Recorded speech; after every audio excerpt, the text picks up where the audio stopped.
Here with fourth-year women's basketball co-head coach Brooke Stoehr as the Lady Demons prepare to head to Baylor.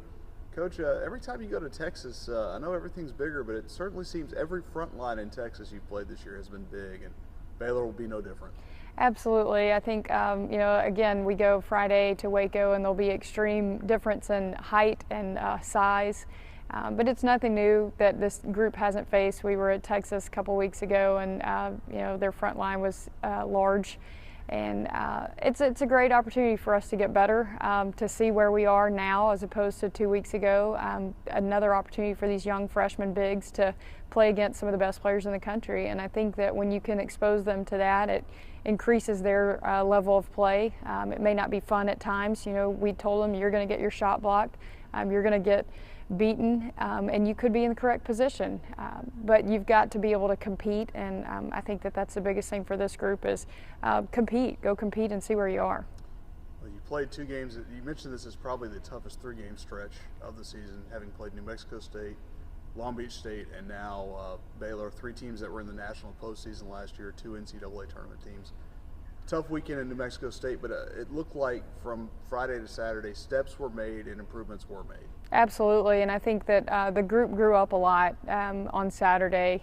Friday, it was a 1-2 possession game for a majority of the game until late third quarter, and they made a little run. And they're an NCAA tournament team. They're picked to win their league. They have a group of juniors and seniors that are experienced, and I thought that was a very, very good test for our young post players to be able to face that and be on the road and be away from home during the holidays for the first time. And so there were a lot of factors that I thought provided some adversity for our team, and I thought they responded well.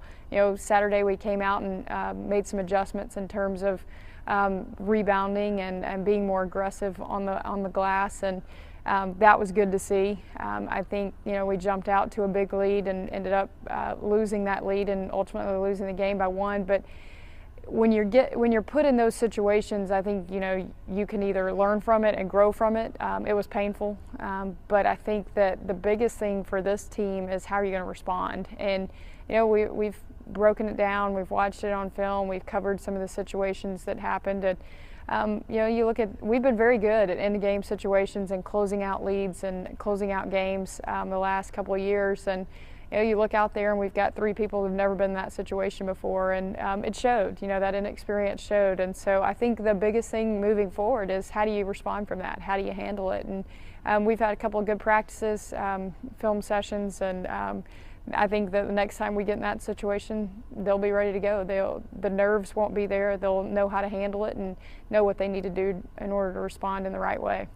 Going back to Baylor again, this is the 3rd time in 3 seasons you'll have played this team, and there's some familiarity that goes past just on court. You and Kim Mulkey have a history together. She recruited you to Louisiana Tech, and I know that relationship is still there, and chance to bounce some stuff off her. I know you guys had a good conversation before the tournament game last season. Yeah, I think it's someone in our profession that you ultimately respect and have a lot of admiration for of what she's been able to accomplish. As a player, as an assistant coach, and as a head coach, and that's you look at her record, and at her age, a young 50, I think, and to have the number of wins and her winning percentage there at Baylor is just unbelievable. But there are reasons why that happens, and you've got a person with ultimate drive and ultimate desire to be successful and wants those type of people around her, and she's done a fantastic job. It's neat to be able to